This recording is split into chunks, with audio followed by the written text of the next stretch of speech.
Everyone, welcome to our final panel of the conference, Adapting Content for the Screen. We have assembled a diverse group of writers, producers, directors to explore the intricacies of licensing and adapting literary content for the screen.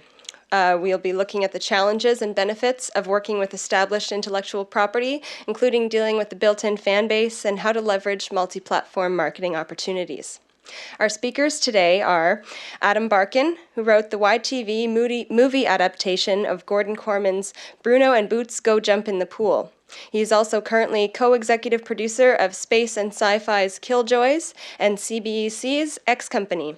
He has written and produced for CTV's Flashpoint, Global and ABC's Rookie Blue, and CBC's The Murdoch Mysteries. Barney Goodland, thank you. Barney Goodland joined Magic Light Pictures in 2008 at the start of the production on The Gruffalo. In the time since, he's overseen aspects of production and delivery in all of the company's films, including BAFTA-winning Room on the Broom and the Oscar-nominated Chico and Rita, as well as their latest animation, Stickman, which is playing here at the TIFF Kids Festival. As head of digital, Barney has been responsible for Magic Light's digital projects and initiatives, helping to set up an award-winning social community and develop a range of BAFTA-nominated apps. Joan Lomber is the executive producer for animation and kids live action and family programming at Breakthrough Entertainment. Joan handles acquisitions as well as oversees creative development and financing. She oversees all the licensing and merchandising activities driven by television programming, which include the notable projects as Max and Shred, Rocket Monkeys, Zerby Derby, Crash Canyon, and My Big Big Friend. Joan also executive produced the recent YTV movie adaptation of Canadian classic novel Anne of Green Gables. Nathan Uravicious. Yes, Nathan Uravicious is a Canadian-Australian director, production designer, author, and fine artist. He is best known for his Scary Girl brand graphic novels, limited edition vinyl toys, and games. The property is currently in pre-production for an animated feature film. His latest short film, Junction, is also playing here at the TIFF Kids Festival. Welcome, Nathan. And our moderator today is Vicki Van Sickle. Vicki is an author and children's book professional, frequently referred to as Canada's Judy Blume. Her novels include the acclaimed Clarissa books, Words That Start with B, Love is a Four-Letter Word, and Days That End in Y. Vicki has an MA in Children's Literature from UBC and currently balances writing with her duties as the marketing and publicity manager for Penguin Random House and Canada's Children's Publishing Group. So thank you very much, Vicki, for moderating. I'll turn it over to you now. Okay, so I have a million questions, and so what I thought I would do is start with some general questions. We do have clips and also images from some of the work of the panelists, so we will sort of intersperse those in as well. And at the end of the 45 minutes, we want to hear from you, so start thinking of all those burning questions you have. So one of the things I'm always interested in coming from books, but also coming from theater. I feel like when I look at theater, so many of what I see in terms of productions for children are adaptations. And there was an understanding that people are more likely to pay money for something they are already familiar with. So I'm wondering, in terms of film and television, if it's easier to get buy-in when you have that recognition either on a huge scale, things like Anne of Green Gables or Gordon Corman, or sort of on a newer huge scale, somebody like Julia Donaldson, who's relatively new to the scene comparatively speaking, but does have that following. Is that something you consider when you're looking at working on projects? Me? Joan, do you want, you've done some producing, yeah. Should I be using this? Do I need, yeah, can you hear me? Absolutely, it makes a big, huge difference. And I think, first of all, just from a practical standpoint, I mean, you've got the built-in audience and you can build on that. And also, it's so amazing to be able to work with material, especially in the case of Anne, that's over 100 years old, about a character that everybody still quite loves. So you have to know that the author, Lucy Maud, put something so magical into it that really I'm quite humbled by it, and so got really excited with, the opportunity to work on it, just because, you knew that you were working with material that was going to be really pretty much better than anything we could put together. Sorry, but it's And true. was there, now there have been many adaptations of Anne of Green Gables, stage, screen. Yep. And so was there any fear or worry that you're dealing with a very rabid fan base? No, I guess not for me personally. I wasn't afraid because we were working with the estate.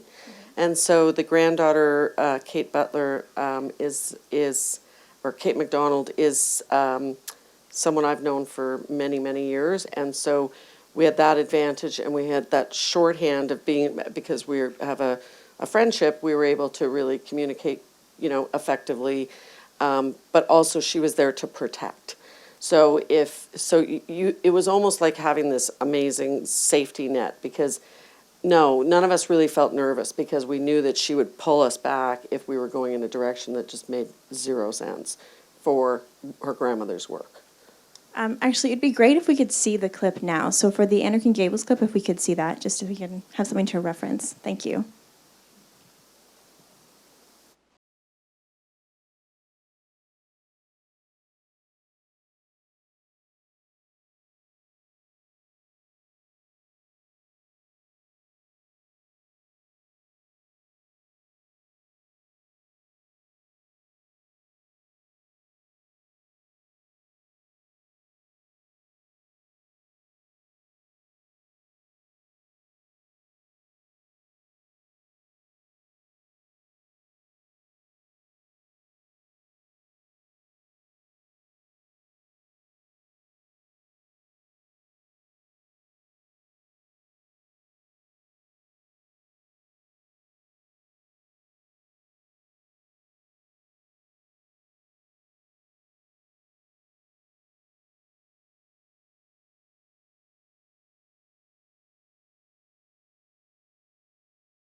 Just out of curiosity, how many people are familiar with the Sullivan production? So one of the things I noticed there is those children are much younger. Yes. And in fact, I think they're actually truer age to the children in the book. Was that something that you made an active decision to do? Yes. So Anne in the first book is 11, and so we went with we stuck with the original book, and just wanted to really stay close to the book, but also really dig in to the relationships between, especially the relationship between her and Marilla and her and Matthew. So the first movie is really focused on how does this all work, and that wasn't something, aside from Sullivan, in any of the productions that we felt had been explored, and just sort of figuring out how does this woman and her brother who've been living on their own all these years and cope with this child, and what is it doing to them as much as what's it doing to her. So that was for us so staying really close to the material, and then just kind of drilling down a bit deeper on the relationships, and it was super fun. So to speak sort of another Canadian adaptation, so Bruno and Boots Go Jump in the Pool is based on the beloved Gordon Corman story. And I'm curious, when you're working with very historical material, you can go back to that time period. Now, technically, those books were written in a different decade, so we would maybe not necessarily consider them historical. But was there... There was some dated elements to them, Yes, though, definitely. for sure. So was there a decision to sort of modernize it to putting it now? Yeah. And why? How did that decision come about? There were certain elements in it that I'd say the most obvious one was that the boys' school was across the away from a girls' finishing school. Right. And the joke was that the old biddy who ran it was a drunk with a shotgun, and the girls got up to all sorts of trouble, and the boys got up to things like panty raids, and it really was a teenage boy's fantasy of what would happen when a schoolboy's school is across from a girls' finishing school. So we all kind of agreed. I don't even think we had to have the discussion. I think we all just said, so we're going to change that, right? And we said, yeah. And then it was about, okay, how do we find something that's as appealing to the girls and boys who are watching this as we thought the element of the private school was, but was different enough that could also allow us to play with some different elements. And so what we came up with was just kind of a super hyper progressive, based on several of my aunts who used to trick me and tell me it was chocolate when really they were force feeding me carob. And the kind of people who would allow the girls to just be the most interesting, awesome people they could be, because they could basically write their own ticket at school. So it was also just ends up being a nice contrast with the rigidness of the boys' school, and we ended up having a lot of fun with it. So and that was an element that we, right from the get-go, thought, and then throughout the book there were obviously lots of touches about, different things. Nobody had computers, obviously, and so a lot of that stuff had to be updated.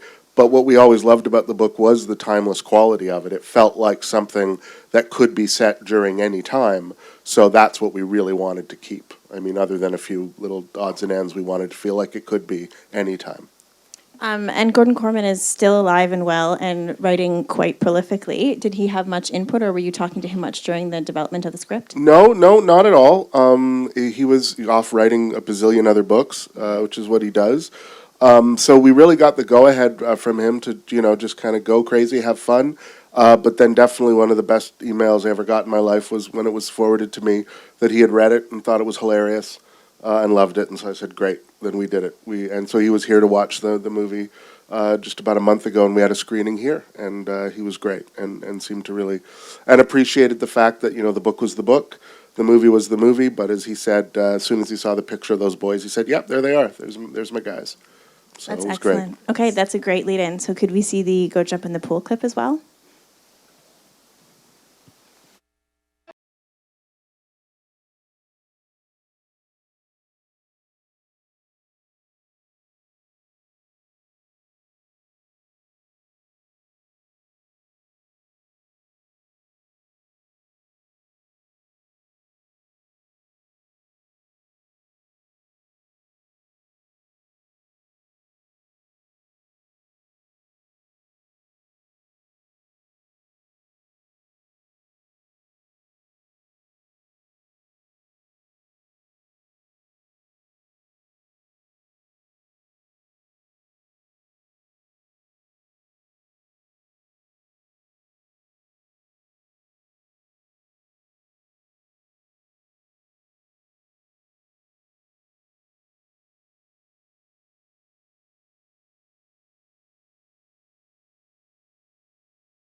A lot of sort of op-ed pieces of people sort of coming out as Gordon Corman fans, people who might be considered more literary, and the thing with Gordon Corman is everybody loves Gordon Corman, And including the Prime Minister. Exactly. It was a great treat to find out. Yeah, for sure. So to switch sort of completely into more of an animated side, one of the things from my perspective in terms of working with an animated or picture book, you're dealing with a story and also art that children and adults are used to. So you've got sort of two sides there.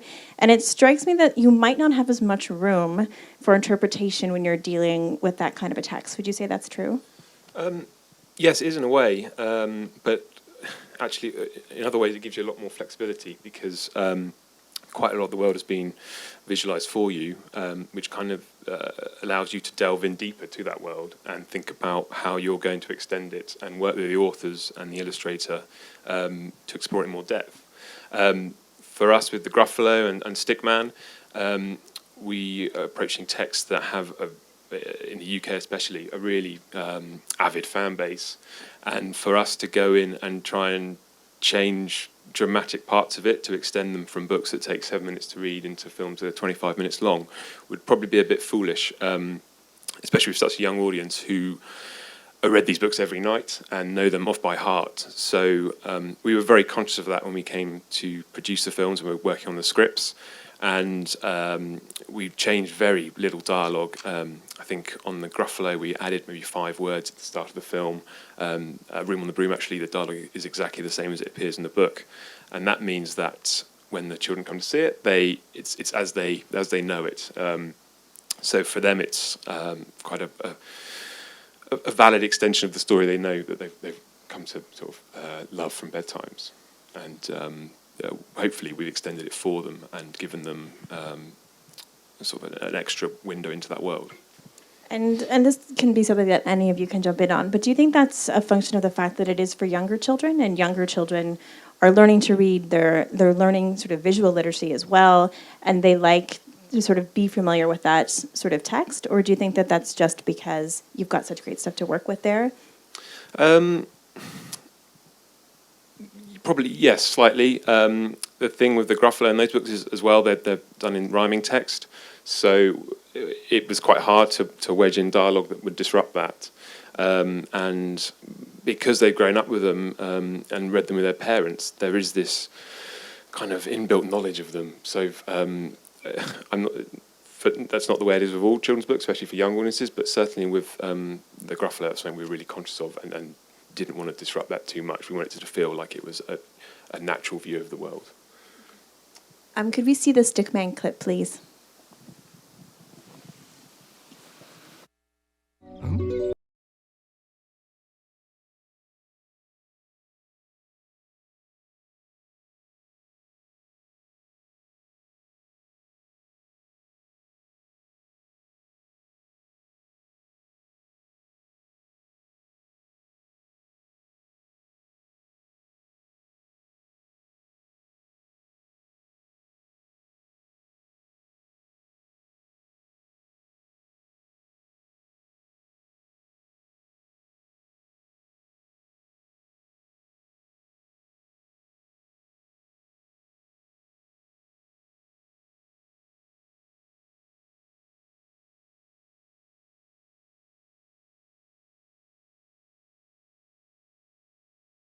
So Nathan, you are coming from a very different perspective. So the 3 projects we've seen already are based on book source material, and what you're working on sort of, I believe, started as a concept and then you went into toys first. Is that correct? Yeah, so I have a slightly different way or different history than what everyone else has, because I'm adapting generally my own work, but working with other people, and I'm actually very happy when someone reinterprets it in a very unusual way, as long as the core characters are there and the kind of the essence of the project is there. I don't mind actually how the concept goes, because it actually, the journey of my characters tends to grow up as I'm growing up. So, for instance, Scary Girl started off as an actual toy line before with no backstory, and then went into graphic novels, went into a game, and now we're adapting it for a film. So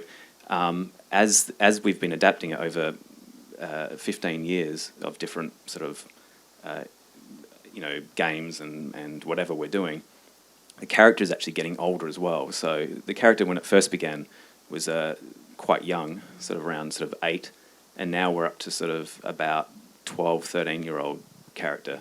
And it's also, the fan base is growing and aging as well. And there's a new fan base, and we want to kind of hit sort of something that, a character that's probably closer to, say, my daughter, who's around about, the sort of the 13-year-old mark as well. So, because my character was based on my daughter. So, I suppose I can show you a few images just to show you kind of the essence of where it began and sort of a progression of where it is now. So I'll just do this very quickly because there's about 9 slides. So it actually started from toys, and this was something that happened in Hong Kong and China. There was a big sort of movement back probably 15 years ago with sort of designer toys and very sort of collectible toys that didn't actually have any backstory. So that was kind of the important part to it, is there was no actual book associated with it or no film. And then I started developing the graphic novel. So here's some of the images from that book, and you can see that she's sort of a youngish kind of sort of cutish type character, but in a sort of a very sort of bizarre and unusual world. And then we developed an online game. So you can see that there's another sort of storyline, and this storyline actually, most of it doesn't relate to the graphic novel, but it's again sort of showing the journey of this character in a different medium. Based on the success of that online game, it went into an Xbox Live and PlayStation game, and you can see that the world is starting to become sort of more realised in a sort of a 3D kind of a different look, and there's functionalities to this character Scary Girl that I would have never imagined when I first began. Like, you can see that she's using her kind of tentacle arm to kind of fly across platforms. And then this is some of my like pencil sketch work for concepts for the film. So here's some sort of ideas, and you can see that she's sort of starting to kind of look a little bit different. This is sort of my idea of what the city that she journeys to could look like.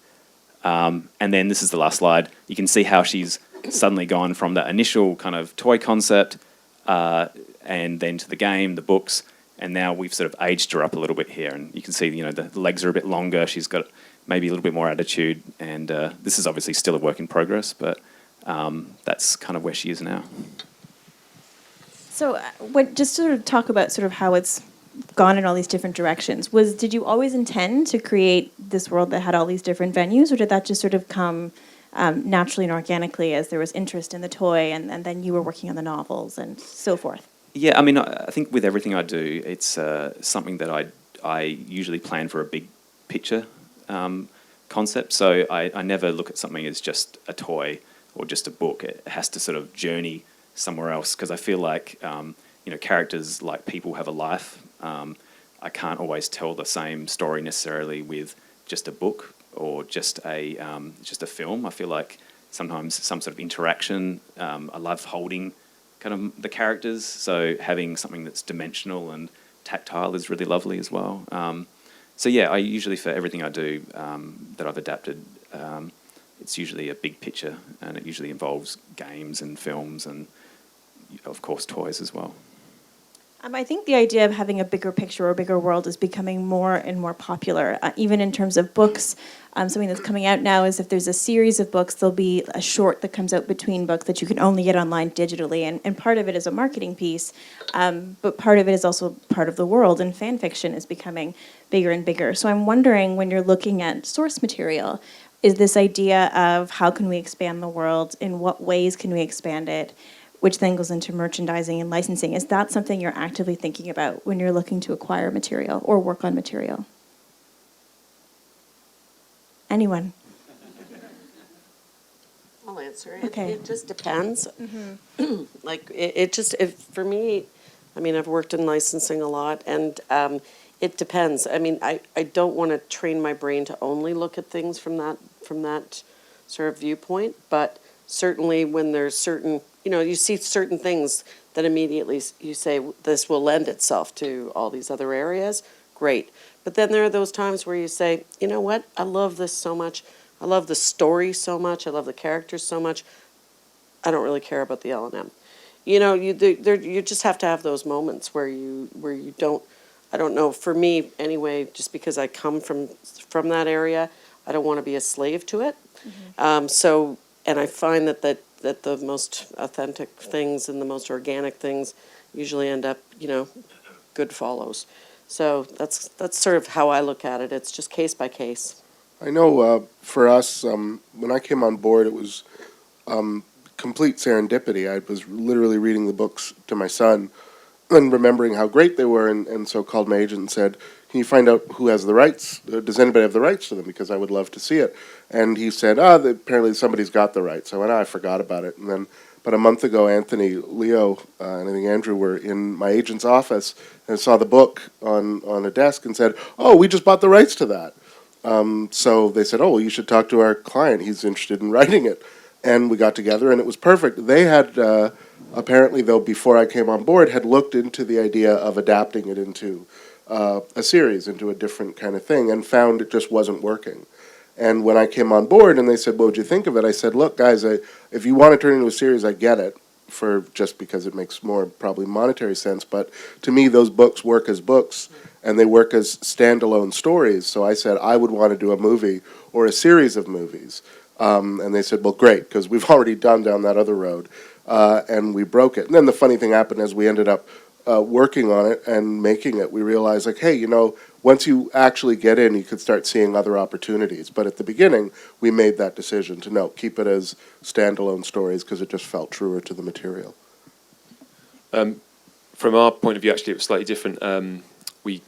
My colleagues, Martin Pope and Michael Rose, were reading the Gruffalo to their children sort of every bedtime and going on holiday and listening to the songs in the car. And they were looking for a property to do an adaptation of, but also they saw it as something that would help launch a brand. And so right from the start, there's only one book as well, so there was no series there. So we were very focused on it being a 25-minute special, and right away it was, when's this going to screen? Christmas Day, BBC One, tea time. This is when this is when we see this happening, and that was that production also helped us introduce a merchandising range in the UK, and that's something where we started to spread throughout the world now, and that was seen as the launch point really. Something that's sort of coming up in sort of both of what you said in terms of loving the material and remembering the material is the idea of nostalgia.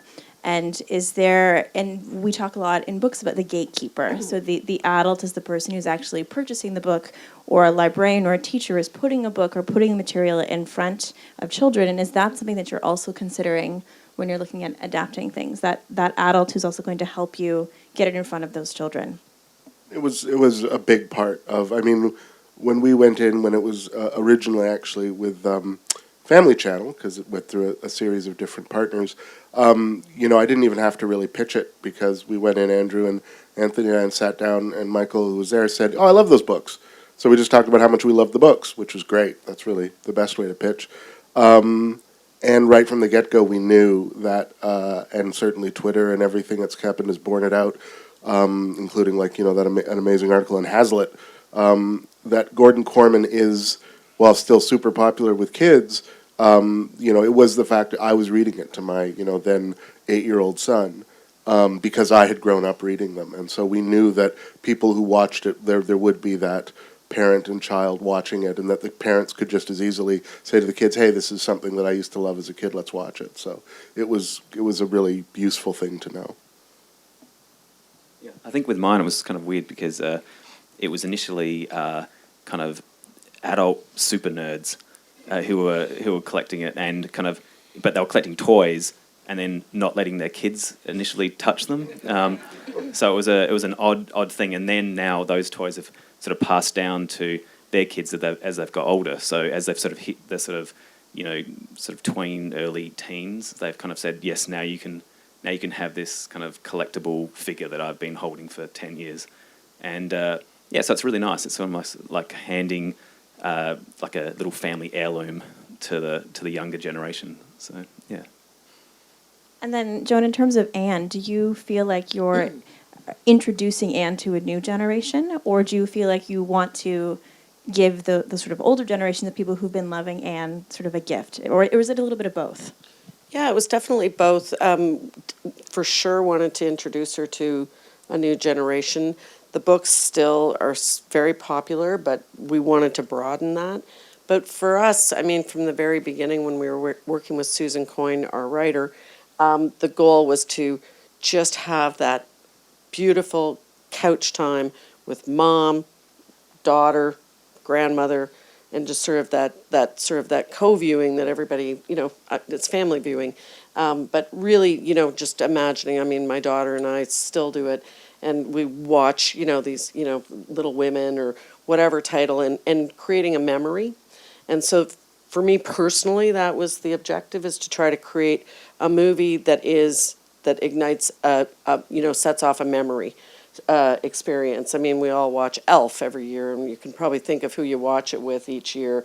And so I really was quite determined, hopefully maybe achieved that, and in setting up an opportunity for a young girl to be with her mom and or her grandmother, but women just hunkering down and watching this classic and making it an annual appointment.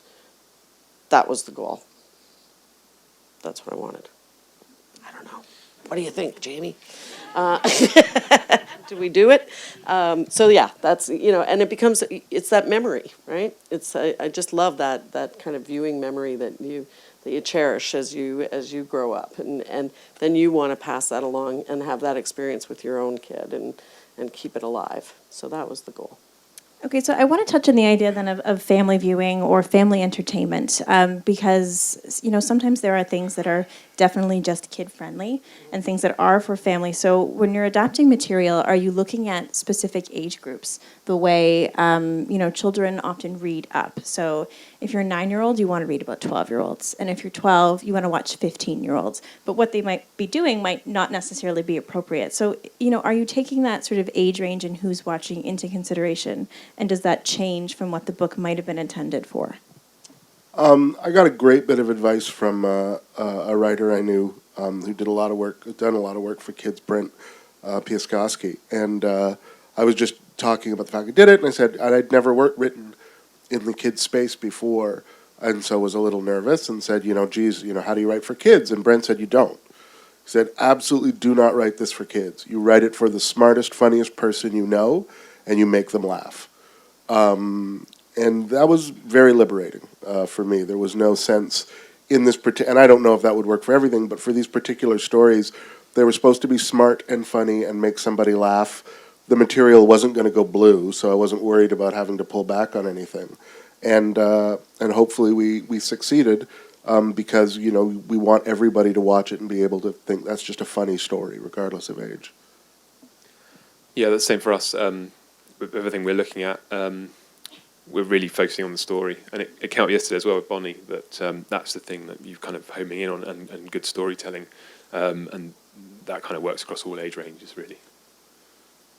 Yeah, I mean, I think with us, with adapting for the film, I mean, we haven't, it's meant to be a family kind of, sort of like a PG type film, but it's still, bringing in the humour has been a big thing for us, which is that we're writing the story how we want to write it, but most of the notes that come back for script tend to be about, just adding more humour into it. But it's very hard to, I mean, I don't know if this is for everyone, but it's hard to write humour into a script, like very descriptively sort of thing. Sometimes it happens on the storyboarding process with animation sometimes, as opposed to kind of, this will be really funny, character, does such and trips and whatever. And also it takes, the script would be twice as long if you had to describe all the humour elements in it as well. So, but humour seems to be something that kind of brings it more into a family level, yeah. One of the words that is used a lot in books is edutainment, in terms of using entertainment to educate. And a lot of that has to do with the fact that some of those gatekeepers I were talking about are teachers and librarians, and sort of getting information in front of kids often comes through a teacher or librarian. So when you're working on material, are you thinking, is this going to go into a school? Is there a way we can work with libraries? Are you thinking of ancillary materials that way? And how much does that play into not whether you choose to work on something, but what you might use in terms of making extra materials or how you approach that market?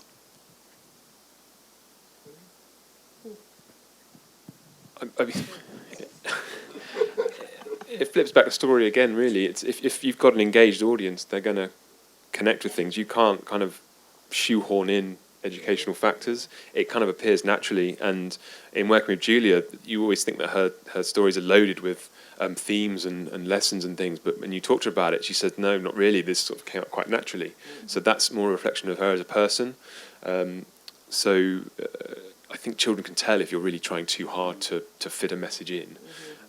You just have to kind of let the story tell itself, and we have done work with schools and educational bodies, and they're coming up with activities based on the story and where that's leading people.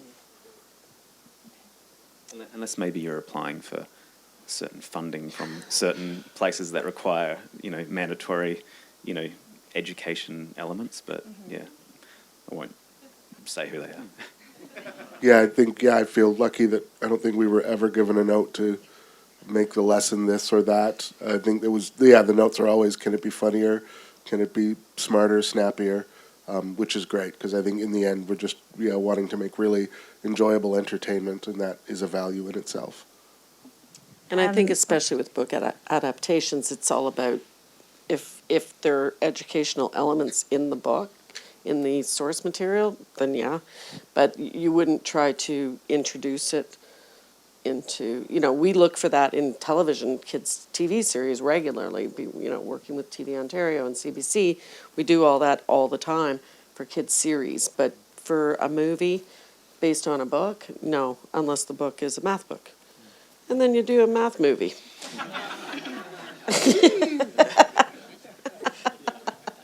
Maybe that's a good idea.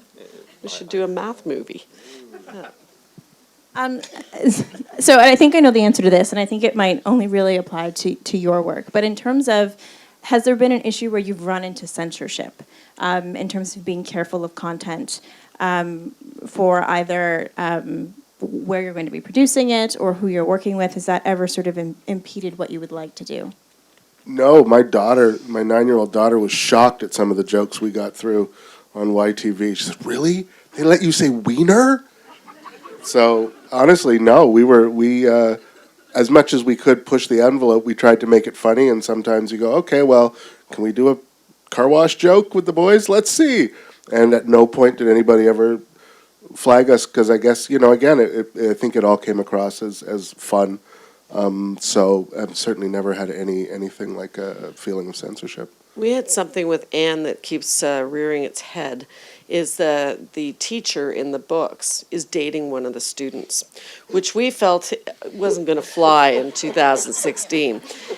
Prissy Andrews is getting busy with Mr. What's his name, and it kept coming up in this script, remember? And it was like, you can't have this. In 1904, I guess that's what was going on. But yeah, things like that, just, there's certain things where even cracking Gilbert over the head with the slate was kind of like, eh. But it's such an iconic little piece of the story that we felt it was fine. But yeah, there were definitely things, where it's like, nope, yeah.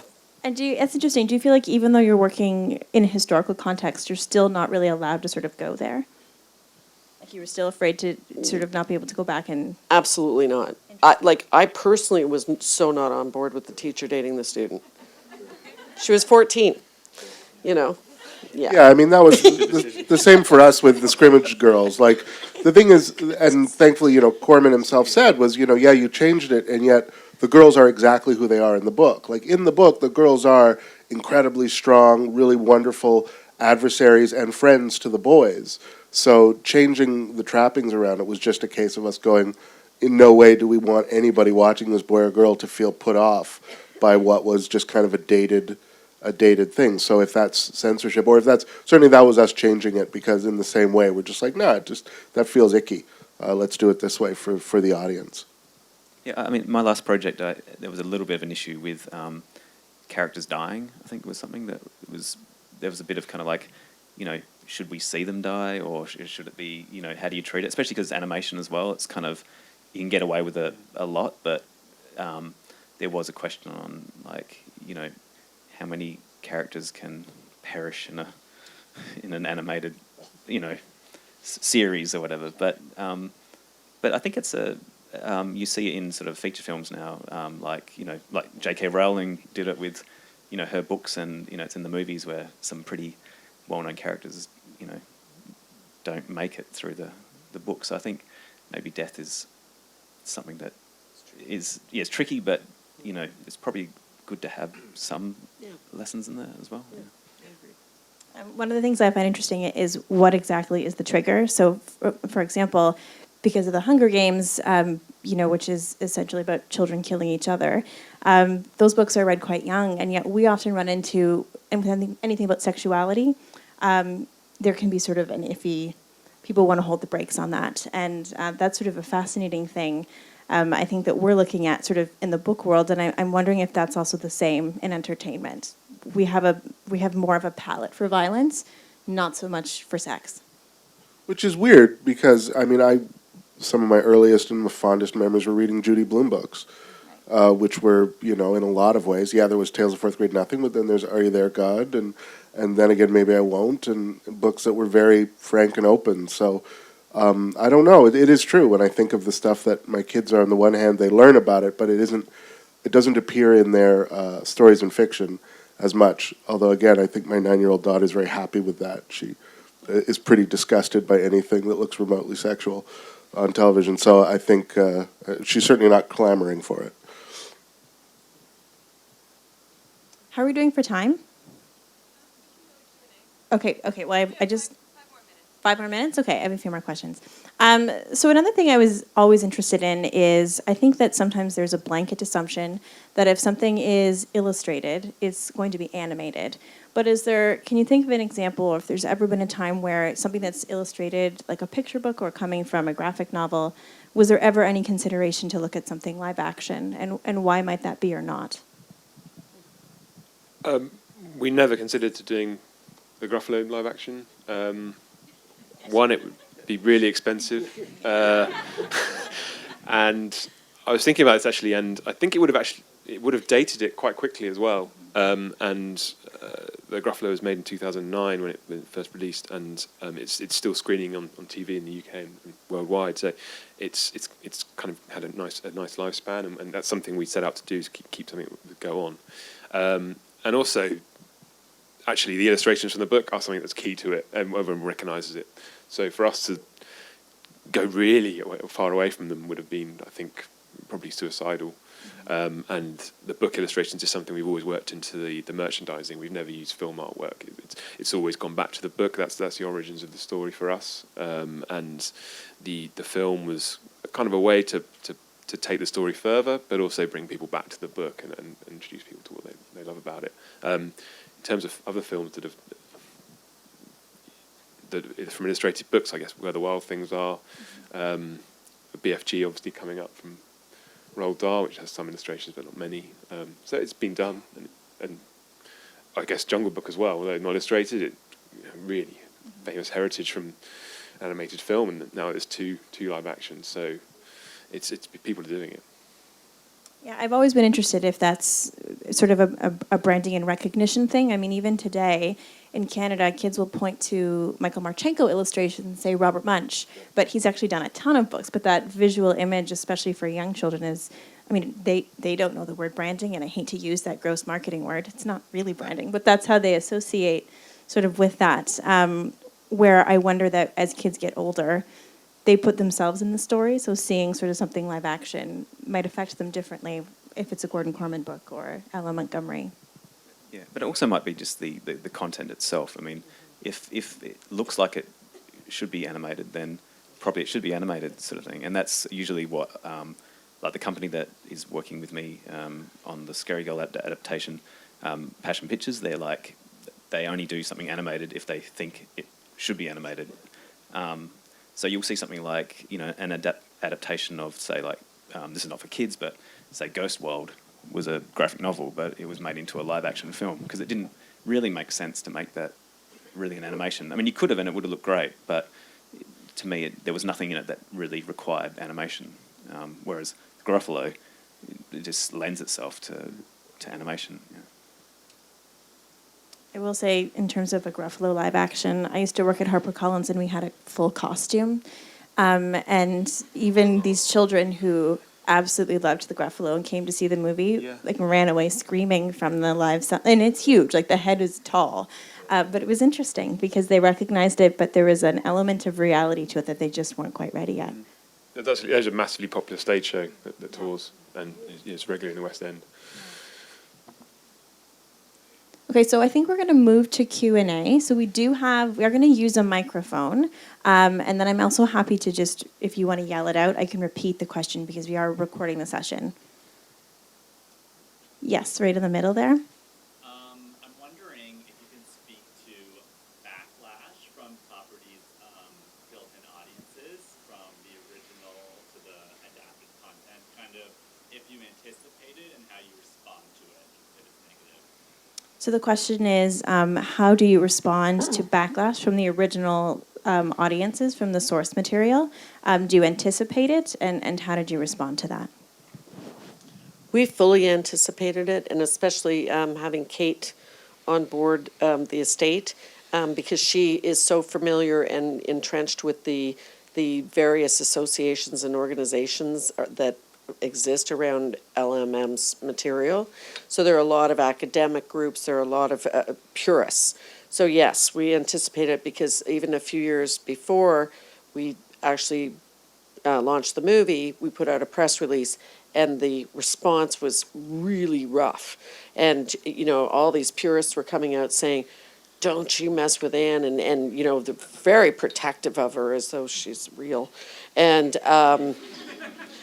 so we fully expected that, and we were really just very careful, again, to really stick with the original material as closely as possible, so as not to really open ourselves up. And I have to say, I haven't really seen any evidence of any major criticism, which has been a miracle. So that's good for us that we've done the right job. But yeah, you have to expect it. Yeah. Yeah, we've been lucky. We haven't had really any backlash that we've noticed or heard about, but we approached the text very respectfully, worked with the authors and the illustrators, spent lots of time extending the story, and we're kind of very wary of finding the right cast to help us tell it and give it an authenticity and a sort of high enough quality that hopefully the audience would enjoy it and go with us. Yeah, we didn't.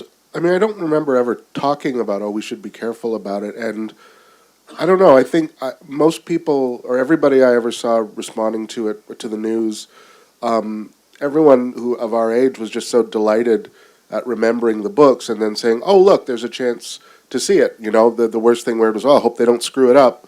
And if we did, they didn't say it. So we've been, really lucky. There's been nothing but positive feedback from certainly fans of my age who were looking forward to it. So we're lucky in that respect too. Yeah. No, well, I mean, I do get. Mine was more on the. Is this on? Yeah, this is. Mine was more on just the look of it. So because there's a lot of 2D versions of it, but there's also lots of 3D versions. And so there was there's some fans that are like, I only just like it in 2D, and then there's others that are like, well, no, I actually really like it in 3D.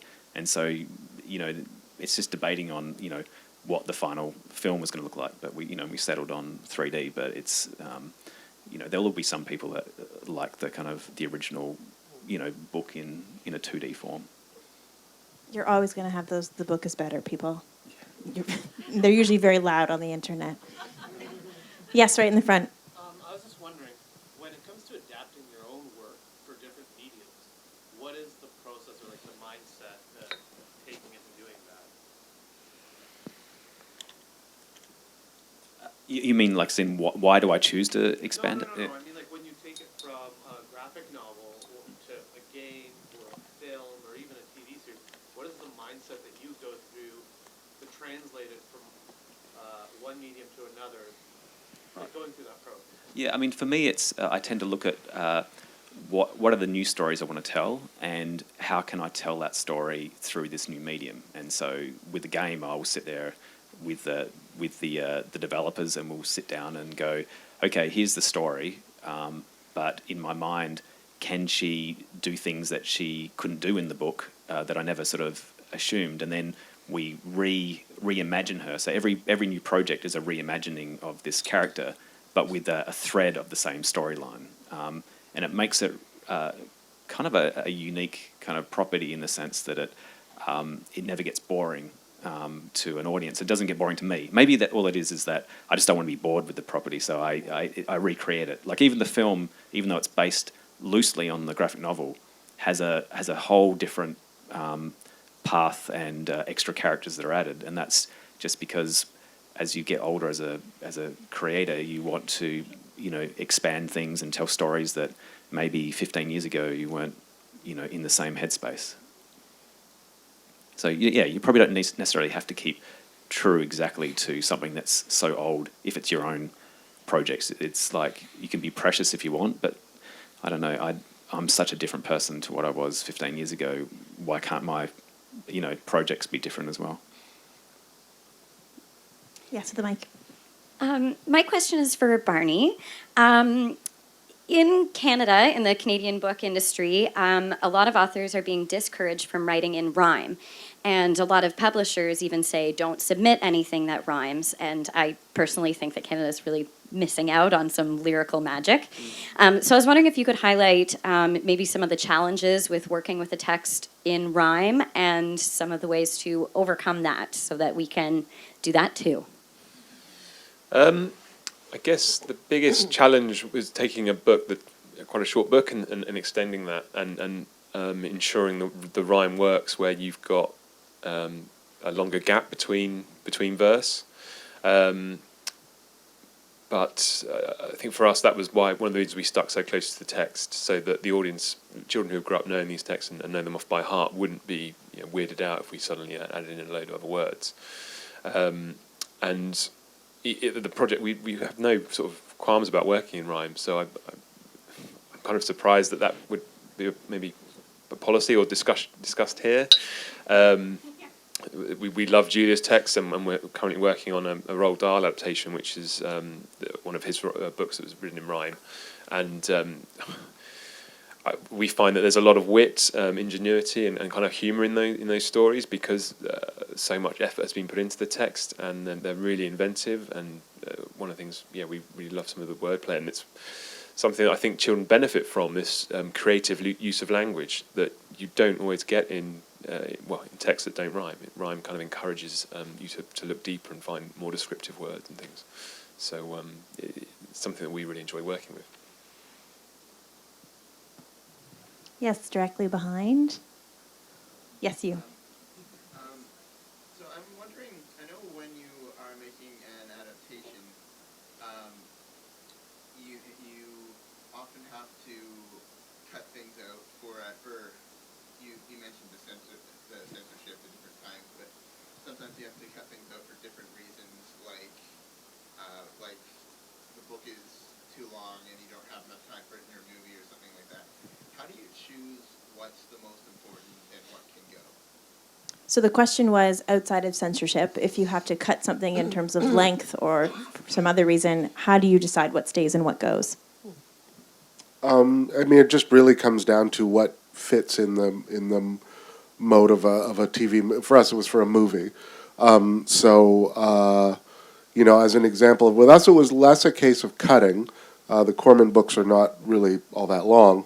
It's actually more sometimes about adding, or in the case of with Poole, he had made a really interesting decision to make the story about we got to get a pool, and it ended with them all doing stock trading. And we decided that the scenes of the boys sitting around looking at newspapers probably wasn't as exciting as just as having a pool race at the end. So we felt pretty good about that. We felt that in a movie, the audience would accept and probably expect if, at the beginning you saw somebody lose a race, you'd hope that you'd come back to that at the end. So it was really just more a case of going, all right, what worked in the book, needs to change for the movie. And we felt pretty right about that. Does anyone else have experience with that or want to speak to it? For us, it was really just sort of, again, we stuck with the material we stuck pretty closely, but there were times where we had to sort of pick and choose a little bit just to make sure that we were staying on theme. And so when I say theme, it goes back to what I was originally saying about the really exploring the relationship between Anne and these new, surrogate parents of hers, and really feeding that. And so the good news with Anne is that there are so many little incidents throughout the books that to pick from. So we really wanted to make sure that we were making the most of that, and finding those little scenes or those little incidents that would really sort of exasperate or the Matthew and Marilla or thrill them, or what, like just sort of trying to work it into the theme. So I would say it's just sort of theme oriented. Yeah, makes sense. Yeah, I suppose with us, it comes down to sort of cost, I think. So what, is there, some gratuitous scenes that will add, $500,000 to something that we don't really need to have. And so it's all about really honing down what the core story is, and getting rid of some of the scenes that really are just, making the budget blow out too much. Anything else? Yes, do you want to wait for the mic? Oh, I've got a loud voice. Oh, you sure do. Go ahead. Thank you for a very insightful discussion. We often talk about the IP coming from books because it is trusted and true. Hello. Hello. But, looking at Nathan as inspiration, and hello from Australia. Oh, hello, I recognise the voice, the yes. accent. But what are the new sources of IP in future that we should be looking at? Because, there's so much creativity that's coming from so many different places now, not just the traditional paths. Are you keeping your eye as producers on new areas and new sources of IP? Except for Joan. I can't be bothered. It's too much effort, Deirdre. Yeah, for sure. Finding those voices and finding, talking to publishing, houses regularly, early days, sort of getting a handle on who's out there, fresh voices. Yeah, definitely, because there's always going to be a new classic coming, right? So, yeah, we do. Based on what I've seen from my daughter and son, whoever can figure out how to make the Snapchat movie is going to make a fortune. But yeah, they just want looking. I'm really lucky to be in the kids space on these particular projects. It's not really as much my world, but looking at what my kids, how they receive entertainment, it's fascinating. And yeah, between YouTube personalities. And apps and games, which, to my daughter, have as much story content as a book. And they still read books, too, and they read comics and stuff. So, honestly, they just seem to have more and more opportunities. And, again, as soon as somebody figures out the Annoying Orange movie, my daughter will watch it, So, I think the IP seems to be everywhere right now. So we have time for one more question.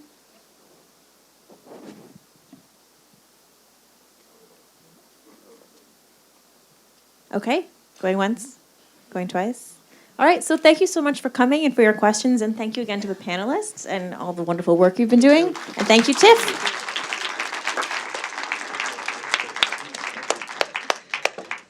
And thank you, Vicky, for hosting that. Thank you guys all for being here. I'd like to invite you all to join us downstairs on the second floor in the TIFF lounge for our cocktail reception. Thank you.